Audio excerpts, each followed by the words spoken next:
interesante porque tiene que ver con el desarrollo de nuestra política energética. Hemos hablado muchísimo del gas y nos olvidamos que tenemos importantísimas fuentes de agua que nos ayudan a generar energía a partir de las hidroeléctricas. Sobre todo, Patricia, cuando este desarrollo de proyectos se realizan en zonas sensibles. Así es. ¿No? En esta oportunidad tenemos un proyecto en el Cusco que dicen algunos podría afectar pues Machu Picchu.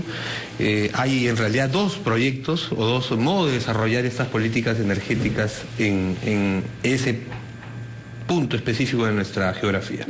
Así que vamos a hablar con los especialistas, con los encargados de ver cuán viables son las hidroeléctricas en nuestro país, por lo menos en este proyecto en particular. El doctor Florian Ángel, director de Anden Hydro, y el doctor Richard Marón, así es el nombre, codirector de Anden Hydro, y representan a empresas de Australia y de Austria, RP Global de Austria. Ambos son socios para el desarrollo, construcción y operación de centrales hidroeléctricas en nuestro país.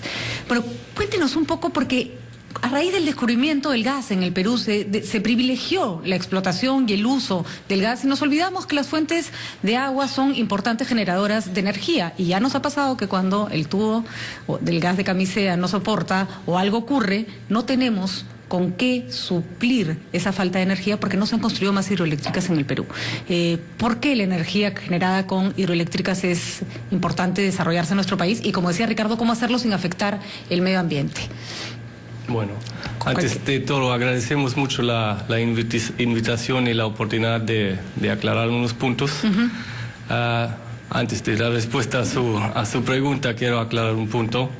El representante de Luz del Sur ha manifestado que nosotros estamos poniendo traba a un desarrollo hidroeléctrico que está pretendiendo Luz del Sur, y queremos dejar muy claro que la verdad y realidad es que nosotros venimos estudiando un desarrollo hidroeléctrico en el Valle Vilcanota por 3 años.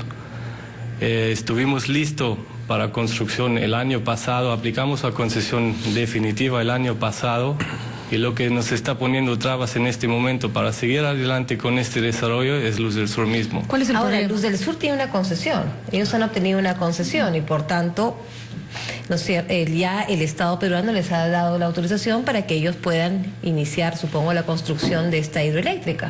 Bueno, la concesión que tiene Luz del Sur, por empezar, hay que saber que cuenta con 10 apelaciones de la población. Eso por empezar. Segundo, la concesión es una concesión temporal, que es básicamente el derecho, digamos, a hacer estudios. Nosotros aplicamos para la concesión definitiva, que es básicamente la construcción. Pero no se le han otorgado. A nosotros no se ha otorgado. No. O sea, no tienen el título habilitante del Estado para poder realizarlo. Es correcto. Por eso, cuando nosotros hemos aplicado, hemos cumplido con todos los requisitos por ley que hay que cumplir para aplicar a la concesión definitiva, el derecho de construir, y después nos vino Luz del Sur con una concesión temporal bloqueando nuestro proyecto. Ahora, el problema cuando se generan estas discusiones entre empresas es que al final la población se asusta y puede terminar siendo manipulada por los intereses de una o de otra, y se pone en contra de la población proyectos energéticos que no van a acabar acá.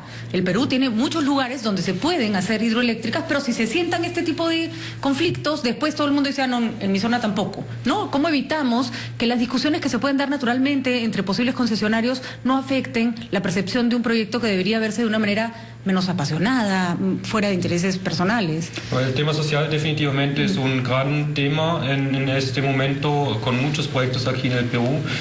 Por eso nosotros lo más importante es que hacemos desde el inicio es buscar a la población, conversar con la población, explicar lo que queremos hacer, y si vemos que no quiere la población, nosotros no avanzamos.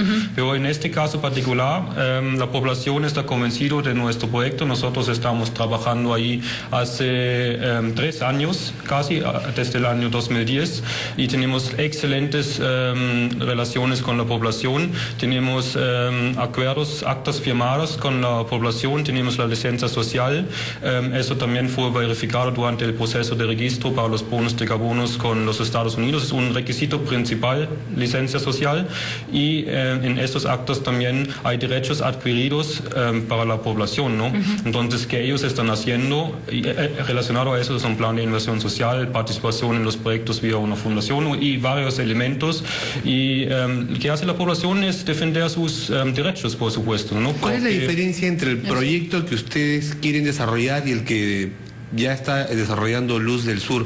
Ellos, la otra parte, explicaba que el proyecto suyo era un proyecto más grande y que había cumplido con el requisito previo también de, por ejemplo, estudios de impacto ambiental.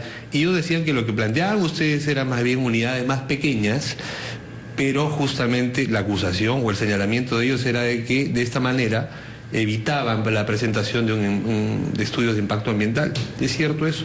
Bueno, muchas gracias por esta pregunta, que es muy importante. En el Perú hay leyes y reglamentos que claramente establecen cuáles son los requisitos en todos los estudios que hay que hacer. Entonces hay una ley de recursos energéticos renovables en este país que ha sido dado por el Congreso mismo, fomentado también por las Naciones Unidas y el Banco Mundial, que establece que proyectos hasta un cierto tamaño no tienen que hacer un estudio de impacto ambiental, pero que tienen que irse a las autoridades competentes, que es el Ministerio de Medio Ambiente y el Ministerio de Energía y Minas, y estas autoridades competentes deciden si hay que hacer un estudio de impacto ambiental o otra certificación o instrumento ambiental. Entonces, si uno dice que se pueden evitar de hacer estudios de impacto ambiental, simplemente dice que el Congreso no ha pensado nada establecer la ley de recursos energéticos renovables y las autoridades competentes no entienden nada y no saben nada. Entonces está diciendo que el Perú es una república de bananas, que nosotros no más estamos compartiendo esta opinión. Entonces el argumento que se puede evitar hacer estudios es simplemente falso. O sea, sí hay que pasar por otro tipo de certificación, digamos, que no es la de un proyecto grande. Sí, que la establece en el Ministerio de Energía. Hasta que los ministerios pueden establecer que hay que hacer igual el mismo estudio de impacto ambiental. Sin embargo, el punto de Cayetana era válido. La concesión la tiene Luz del Sur. Y la pregunta es, una empresa que no logra no logra la concesión, de pronto justa o injustamente, ¿por qué se queda peleando, pregunto, probablemente a pérdida, probablemente invirtiendo dinero? ¿Cuál es el interés en, de alguna forma, plantarse y decir, yo lo quiero, a mí me lo tenían que haber dado, no se los han dado a usted? Normalmente, supongo que lo sano sería darse media vuelta y buscar otro lugar donde puedan desarrollar un proyecto sin tener que estar peleando con otro que ya recibió la concesión. Ya, es importante que no confundimos una cosa. Hay concesiones temporales y hay concesiones definitivas.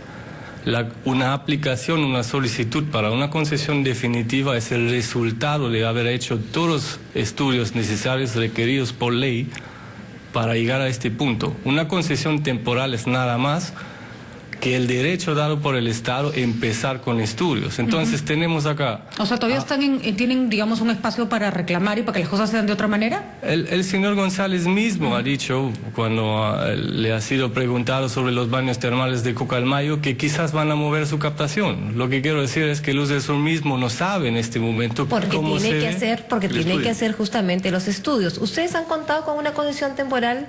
Nosotros tenemos la concesión temporal en trámite en el Ministerio de... En trámite, todavía, pero entonces, y que se superpone con la concesión temporal que ya se le ha otorgado a Luz del Sur. Bueno. Entonces, difícilmente le van a obtener, ¿no? No, porque concesiones temporales acá, eso se pueden interponer cualquier cantidad. Estudio puede hacer todo el mundo. Una otra cosa que queremos dejar muy claro es que hay un elemento... tipo de estudio que hay que hacer durante todo este proceso, que es el estudio hídrico. El estudio hídrico se aprueba por la Autoridad Nacional de Agua, que otorga derechos de agua. Nosotros tenemos para todo nuestro desarrollo en el Valle Medio del Vilcanota los derechos de agua adquiridos para cada uno de los proyectos. La Autoridad Nacional de Agua, al otorgar el derecho de hacer estudios hídricos a Luz del Sur, le señaló claramente que ahí ya hay derechos adquiridos por terceros y que tienen que tomar en cuenta este punto y en todo caso replantear su proyecto. Luz del Sur no ha replanteado nada. Ese básicamente está actuando en rebeldía de esto. Hasta que el MINAM, el Ministerio de Medio Ambiente, también le ha oficiado al MEM y a Luz del Sur que tienen que tomar en cuenta esto. Entonces, el que está actuando en rebeldía no somos nosotros. Nosotros tenemos derechos adquiridos, firmados acuerdos con la población, derechos de agua, estudios muy avanzados. Y después viene Luz del Sur y dice, todo ese trabajo de 3 años, todos los acuerdos con la población, nos olvidamos de eso, ahora estoy yo. Me parece interesante el punto. Ustedes son finalmente capitales que podrían llevar su dinero a cualquier parte y no tener que estar peleando acá por invertir. Y supongo que tienen intereses y eso no tiene nada de malo y está bien. ¿Cuánto de este problema generado tiene que ver con la actitud de la empresa competidora o con el mismo marco legal que en el Perú todavía no es lo suficientemente claro para el otorgamiento de concesiones de manera más transparente, por decirlo así?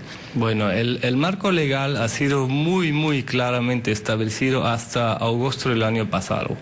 Estaba muy claro que si uno avanza todos los estudios hasta un punto que puede aplicar por una concesión temporal, ahí solamente puede competir un otro proyecto que es al mismo avance. En agosto del año pasado salió un decreto supremo que le felicito mucho al presidente de la República, que tiene una muy buena intención, que dice básicamente que un proyecto grande que ya cuenta con una IA, que es un estudio de impacto ambiental, es automáticamente a considerar en concurrencia con un más pequeño proyecto. ¿Por qué? Porque si un gran proyecto tiene ya un estudio de impacto ambiental aprobado, está todo cierto, se sabe dónde se va a captar el agua, se sabe la caída, se tiene los derechos de agua, hay licencia social, acuerdos con la población, es básicamente el proyecto está por aplicar la concesión definitiva. Entonces eso era el pensamiento, que es un buen pensamiento, pero ¿cómo se ha implementado este pensamiento? Se ha puesto un decreto supremo que dice un gran proyecto, cuando aplica para el derecho de hacer estudio, puede bloquear de frente a un pequeño proyecto. ¿Y eso es lo que ha pasado en este caso? Que es exactamente lo que ha pasado. Entonces, has avanzado 3 años el proyecto, tienes los derechos adquiridos de agua, tienes acuerdos firmados con la población y después viene uno... preferencia a un proyecto más grande. Bueno, eso no es la cosa, no se da preferencia. Una norma que establece ello. Pero la norma se dio el año pasado. Eso salió el 23 de agosto del año pasado y tresantemente el 24 de agosto del año pasado Luz del Sur aplicó para concesión temporal. ¿Usted sugiere que la norma fue dada? Eso no lo quiero decir, lo dejo a su criterio. Ok, muy bien.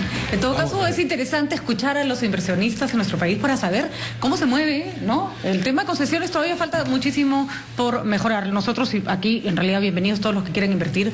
Lo que sí nos interesa es que sea con el aval de la población, con el cuidado del medio ambiente y que no se armen más alborotos de los que ya tenemos. Sí, ¿puedo adjuntar un comentario? Se está respetando las leyes por parte del Ministerio de todos lados, que todo se haga bien. Lo que en el caso de Luz del Sur, por la aplicación de la concesión temporal, no se ha exigido de ellos es la aprobación de Indecopi. Luz del Sur es la distribuidora la más grande del Perú, que tiene unos 31% del mercado de distribución. Y en el Perú hay una ley que se llama la Ley de Antimonopolio, Antioligopolio, que establece claramente que un jugador que tiene más de 5% de un mercado, sea generación, distribución o transmisión, tiene que pedir primero la autorización de Indecopi para entrar en otro mercado. Eso no se ha cumplido por parte de Luz del Sur. Pero usted mismo señala que esta es una concesión temporal, no es la concesión definitiva. Ese permiso se tiene que solicitar para la concesión definitiva. No, eso hay que solicitar si uno quiere. ¿Para la concesión temporal también? Eso hay que solicitar. ¿Está regulado así? Eso hay que solicitar si uno quiere entrar en un nuevo mercado. Que al efectuar estudios para hacer una central de generación, eso es básicamente ya entrar en el nuevo mercado. Bueno, muy bien. Muchísimas gracias por estar con nosotros entonces y ojalá que el tema se resuelva de la mejor forma. En beneficio de la población y del país en realidad, ¿no? Para que tengamos más energía. Más energía, con fuentes renovables de energía además, que es la idea. Muchísimas gracias, damos una pausa. Si no, Abelardo estaba marcando pausa.